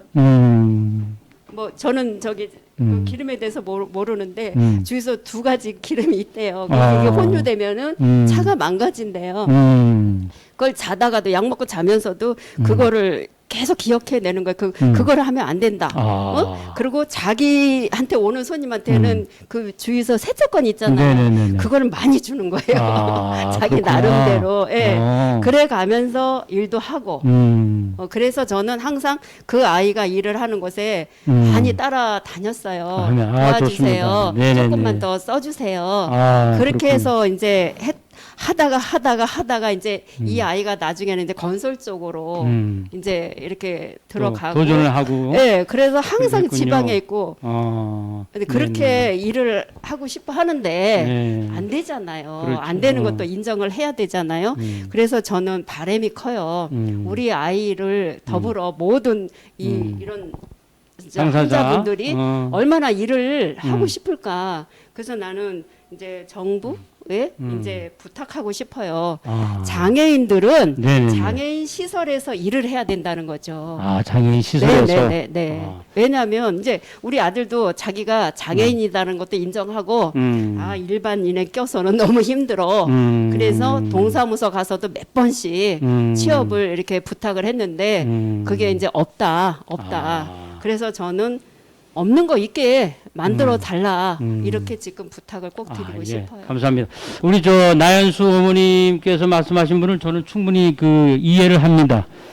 제가 이제 속한 그 가족회원 어머니도 보면 애로사항이 뭐냐라고 물어보면 자녀가 거의 20, 30대 아들이나 딸이 20, 30대 그 당사자일 경우는 막 힘이 넘치니까 젊으니까 일은 하고 싶은데 이 정신장애인이라고 하는 그 제한 때문에 마음대로 취업도 안 되고 또 차별당하니까 이 힘이 넘치니까 어떻게 주체할 수가 없다는 거예요. 돈이 문제가 아니고 이 젊음이 왕성한 힘 있는 20, 30대 우리 자녀들은 뭔가가 좀 취업을 시켜줘야 되는데 일할 수 있는데 그것마저 편견과 차별 때문에 고용 문제가 어렵다는 거예요. 충분히 어머니 말씀 제가 공감을 합니다. 네, 감사합니다. 그래서 우리 이어서 언론 부분에 대해서 좀 말씀 좀 나누시죠. 아까 우리 이한규 회장님께서 언론들이 많이 왜곡 보도, 편파 보도, 또 잘못된 글들을 통해서 이렇게 지금 하고 이 언론이 이렇게 보도를 해서 많이 왜곡되고 오해를 하고 있는데 이 부분에 대해서 대부분 저도 사실은 언론에 조금 기자로 근무한 적이 있거든요. 그래서 언론 부분에 대해서도 이제 그런 상황을 좀 알고 있는데, 이 부분에 대해서 우리 사회이사님, 김영경 이사님 좀 말씀 좀 해주시죠. 언론 부분이 편파되고 왜곡되고 이런 부분이 이것 때문에 어떠한 편견 차별 때문에 피해를 당했는지. 뭐 피해를 당했다기보다도 네네. 언론분들에 대해서 좀 당부드리고 싶은 네네. 말씀이 있어서 그거에 대해서 말씀드리겠습니다. 어떤 사건 사고가 없는 걸 만들어낸 건 아닌 건 알고 있습니다. 보도가 그러니까 발생했으니까 보도는 하시겠지요. 근데 이제 보도를 아예 하지 말라 이런 요구가 아닙니다. 다만 이제 보도를 하시더라도 예를 들어서 그 제목에 특정 질환하고 이렇게 제목부터 네네네. 해가지고 이런 식으로 하는 거는 최대한 지양해 달라. 그렇죠. 그리고 이제 어떤 사고가 정신질환을 가지고 계신 또는 정신장애인 분이 어떤 사건을 일으켰다 하더라도 네네네. 그게 100% 그 정신질환과 연관돼서 되는 건 아니거든요. 그렇죠. 안 그런 경우도 있거든요. 네네네네. 근데 그런 거에 대해서 좀 구분을 해주시고 조금 네. 조심스럽게 좀 다뤄달라. 뭐 이렇게 옳겠구나, 옳다구나 하고 또 네네네. 어떤 정신질환 가진 분이 또 뭐 어떤 사건이 일어났다 해가지고 그런 식으로 하지 말아주시고 조심스럽게 좀 담아달라. 이게 그 언론은 어떻게 그 패는 칼보다 강하다는 말도 있지 않습니까? 그렇죠. 네네. 언론의 영향이 상당합니다. 그렇습니다. 그래서 예를 들어 자살 보도 이런 거는 사실 한 10년 정도 됐나요? 그 네네네. 가이드라인이 이제 기자협회라고 해가지고 상당 부분 이제 좀 많이 개선이 됐습니다. 그리고 좀 실제로 개선됐습니까? 네네네. 개선이 됐고 그다음에 통계적으로도 그 미디어 관련해가지고 좀 효과가 나타났어요. 네네네. 최근 코로나 블루 때문에 뭐 네네. 다시 조금 시작되긴 했지만 하여튼 효과는 확실히 있던 것 같습니다. 그렇죠. 그래서 자살 보도처럼 이런 이제 정신질환 관련해가지고 무슨 사건 사고 보도를 할 때 좀 신중하고 어떤 선입견이나 편견을 강화하는 쪽으로 하는 걸 최대한 지양해 달라. 그렇죠. 그다음에 네네네. 또 한 가지는 지금 여기 당사자분들도 있고 당사자분들도 있고 당사자의 가족들도 그렇죠. 있잖아요. 그렇습니다. 근데 보면 이제 근데 보면은 저기 옆에 계신 당사자분 네네. 보니까 어떠세요? 아주 극히 정상이고 뭐 위험해 네. 보이세요? 그렇지 네네. 않잖아요. 그렇죠. 그러니까 대부분의 분들은 치료도 잘 받고 자기 의지도 있고 그렇습니다. 그렇게 하고 있습니다. 네네네네. 대부분의 분들이 네네네. 간혹 가다가 이제 방치되시고 그렇게 네네. 하신 분들이 있는데 대부분의 분들은 그렇지 않습니다. 그렇죠. 그런 부분도 꼭 좀 네. 기사를 쓰실 때 염두에 두시고 시켜 주시고 그다음에 그 정신과 의사분들은 이제 진료를 계속 하잖아요. 네네네. 근데 이제 개인정보 때문에 특정하게 아주 구체적으로 말씀은 못 하시지만 그분들이 하시는 말씀을 들어보면은 조현병, 조울증, 뭐 우울증 하여튼 이런 식으로 지금 가장 인식이 안 좋은 게 사실 조현병인 그렇죠. 것 같긴 한데 조현병을 가지신 분이라고 하더라도 그 사회적으로 활발하게 활동하시는 분들이 많죠. 많습니다. 네, 그렇습니다. 어떤 뭐 네네. 이름만 들어도 알 수 있는 기업의 그렇죠. 임원, 네네네네. 교사도 있고요. 네네. 꼭 무슨 사자 직업이 아니더라도 네네. 활발하게 사회에 일어나서 당당하게 정상이 활동하시는 못지않게. 분들이 많습니다. 네네네. 그런 분들에 대한 것도 네네. 좀 감안하고 좀 심층 보도 좀 해주고 그런 그런 거. 보도를 네네네. 좀 적극적으로 해주시면 네네. 좋지 않을까 네네네. 하는 그런 당부의 말씀을 좀 언론인 분들한테 드리고 싶습니다. 네네. 아까 국회의사당 앞에서도 1인 시위, 무책임한 그 조현병 기사를 막 쏟아내고 또 언론은 장애인에 대한 낙인과 편견을 조장하는 일을 멈춰라고 강력하게 이렇게 이제 1인 시위를 하는데 우리 이한규 회장님이 좀 이 부분에 대해서 좀 말씀 좀 해주시죠. 원래 언론은 알 권리라고 이야기합니다. 네네. 그래서 지금 국회에 계류되어 있는 것도 알 권리를 침해한다라고 해서 야당에서 첨예하게 대립하고 있는데 틀린 말 아니죠. 뭐 야당의 말도 일리가 있고 네네. 여당의 말도 일리가 있습니다. 그런데 저는 한 두세 달 전에 겪었던 이야기예요. 네. 줌으로 기자회견을 했어요. 줌으로. 근데 패널이 3명?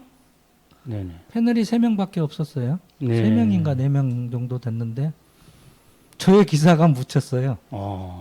알 권리라면 제가 한 이야기도 나와야 돼요. 그렇죠. 내가 거짓말을 치지 않은 이상은. 그런데 기사 자체가 나오지 않더라고요. 제가 아까 했던 이야기 했어요. 네. 병원 공개하고 심장병이 앓고 있으면 심장에 권위 있는 심장병 교수님을 찾아가고 네네. 신장이 아프면 신장병 권위 있는 의사를 찾아가는 게 우리들의 삶이고 우리들의 현실인데 그렇죠. 우리 정신장애인은 극소수의 몇 명, 대학병원이 그렇게 많지 않거든요. 그렇죠. 교수님이 그렇게 많지 않거든요. 네네네.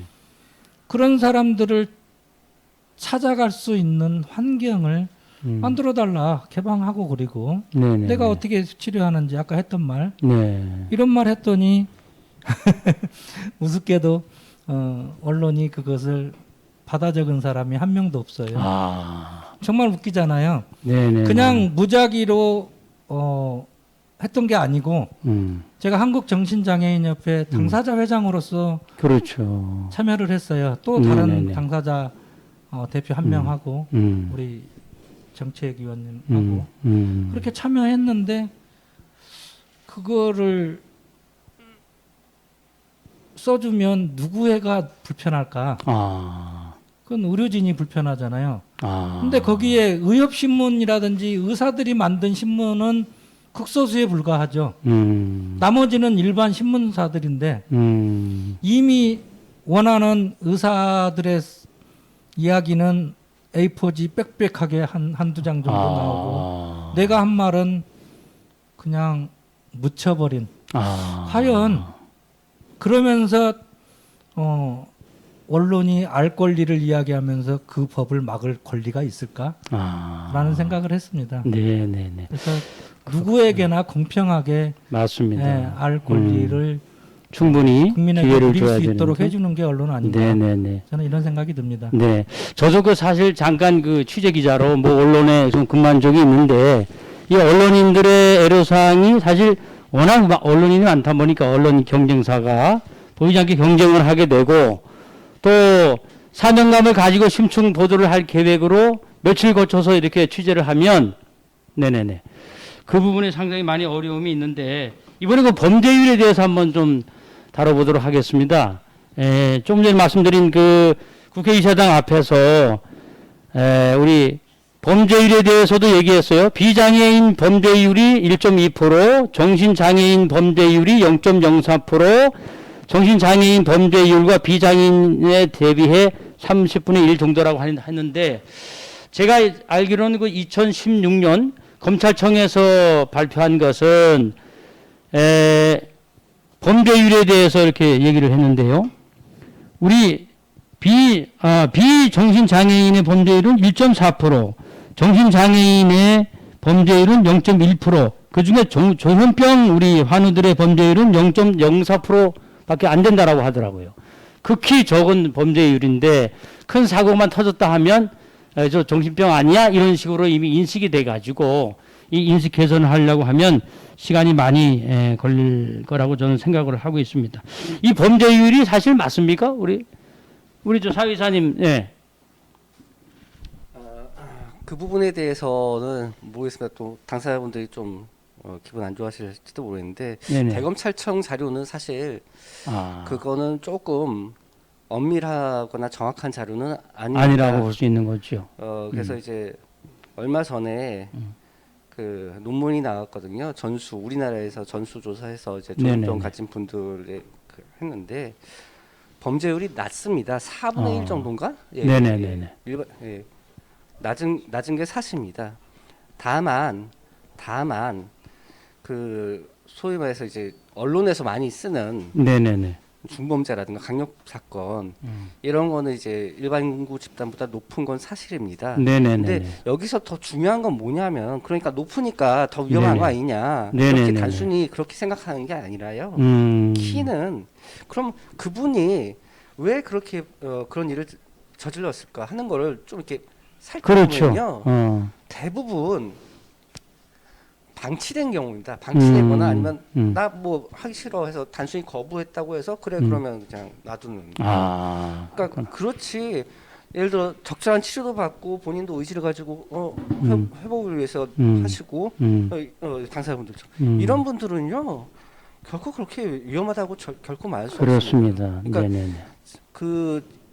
그래서 단순히 이게 범죄율이 뭐 어떤 범죄율이 높다 낮다 그것도 물론 중요하지만 그러면 이 원인이 뭐고 어떻게 해야지 그런 걸 좀 줄일 수 있는가? 그렇죠. 그 내면을 더 보고 네네네.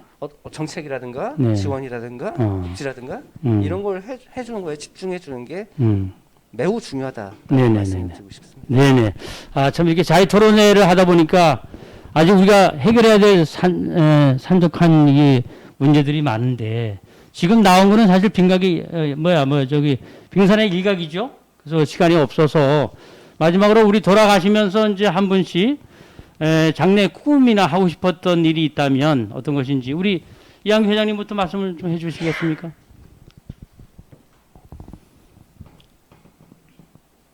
장애는 누구나 올 수 있습니다. 네네네. 예, 선천적인 장애인 10%, 후천적 장애 90%. 누구나 장애가 될 수 있다라는 생각을 한다라면 장애인에 대해서 인식이 좀 더 나아지는 사회가 되지 않겠나. 네네네네. 이걸로 마지막을 가름하겠습니다. 아, 네, 감사합니다. 우리 김영희 사회이사님 말씀해 주시죠. 지금 앞으로 미래 꿈이나 뭐 하고 싶은 일. 오늘 이 방송이 인식 개선 그다음에 속풀이쇼, 네네네. 속풀이쇼였나 그렇죠. 아까 이제 어머님 이제 말씀하시면서 네네. 아드님 그렇게 일하고 싶어하고 막 눈물 흘리시는 거 보고 저도 비슷한 심정 겪었기도 하고요. 하니까 네네네. 미약 하나마 이 방송이라든가 그리고 이게 이제 작년에도 했었고 그다음에 여기 경기 인천만 하는 것도 아니고요. 거연까지도 그렇죠. 하고 있습니다. 그래서 네네네. 힘이 약해 보이시라도 네네네. 이런 게 자꾸 계속 반복되고 여러 곳에서 목소리를 내다 보면은 네네. 정말 그 정신장애인 분들과 그 가족에 대한 인식 개선이 네네. 되는 것이 결코 꿈이 아니다. 네네네. 오히려 꿈은 나중에 이루어질 수 있다. 좀 네네네네. 느려 보일지 몰라도 아. 그런 희망의 말씀을 꼭 드리고 싶습니다. 네네, 감사합니다. 우리 이동수 의원님 말씀해 주시죠. 지금 하고 싶은 일이나 학내에 뭐 꿈 같은 게 있으시면. 저는 네. 경기도 지식인이라는 사이트를 통해서 외국어를 공부해가지고 다른 나라 사람들과 얘기하고 싶고 네네네. 또 취업도 일시적인 게 아닌 계속적으로 일하고 싶고요. 네네네. 또 그런 게 정책에 반영됐으면 좋겠습니다. 네네, 감사합니다. 또 우리 나연숙 어머니 말씀해 주시죠. 저는 네. 우리 자녀들이 네네네. 이제 요즘에 막 춤도 추고 네네네. 노래도 하고 네네네. 그리고 저희 아들 같은 경우는 베이스를 네. 많이 투자해서 그래요? 많이 배웠거든요. 근데 네네네. 이제 쓸 데가 없는 거예요. 네네네. 근데 아이는 시간이 많잖아요. 그렇죠. 그런 시스템도 좀 잘 해줬으면 좋겠어요. 아, 네, 감사합니다. 저도 그 장애인 가족위원으로 한 사람을 끝으로 저에게 한 30초만 기회를 주시면 제가 말씀을 드리도록 하겠습니다. 지금 여러분 우리 지구촌이 몸살을 앓고 있습니다. 나라가 나라를 대적하고 민족이 민족을 대적하고 처처의 전쟁, 기아, 굶주림이죠. 게다가 불, 태풍, 홍수 역대 없었던 기록을 갈아치우고 있습니다. 이로 인한 트라우마, 각종 정신질환이 지금 엄청나게 지금 확산되고 있는데 어떤 분은 그래요. 앞으로 이 지구촌이 정신병동이 될 것이다. 맞습니다. 여러분. 이게 이제 우리 집은 괜찮아, 내 자식은 괜찮아, 우리 부모는 괜찮아 이렇게 넘어갈 일이 아니라고 저는 생각합니다. 앞으로 이제 우리가 이게 개인 가정 또 이 사회 문제를 넘어서서 지역, 정부, 이 국가 문제로 지금 대두되고 있습니다. 옛날에 그런 말이 있죠. 호미로 막아야 되는데 호미로 나중에 이게 방치하다 보면 호미로 막을 걸 가래로도 못 막는다. 이것처럼 우리 정부와 또 우리 사회국가 또 우리 권력을 가지신 분들 또 언론인 분들 또 이 관련된 분야에 종사하는 분들 정말 우리가 같이 정신 차려야 되겠습니다. 우리는 화성인이 아닙니다. 달나라에서 온 사람이 아니에요. 같은 국민이고 같은 딸이고 부모님입니다. 여러분 이걸 좀 이해해 주시고 품어주시고 좀 사랑해 주시고 유래해 주셨으면 감사하겠습니다. 자, 그럼 우리 이제 마지막으로 인사를 할 터인데요. 제가 어떻게 할까요? 지금 하나 둘 셋 하면 감사합니다 하고 인사할까요? 네. 하나, 둘, 셋.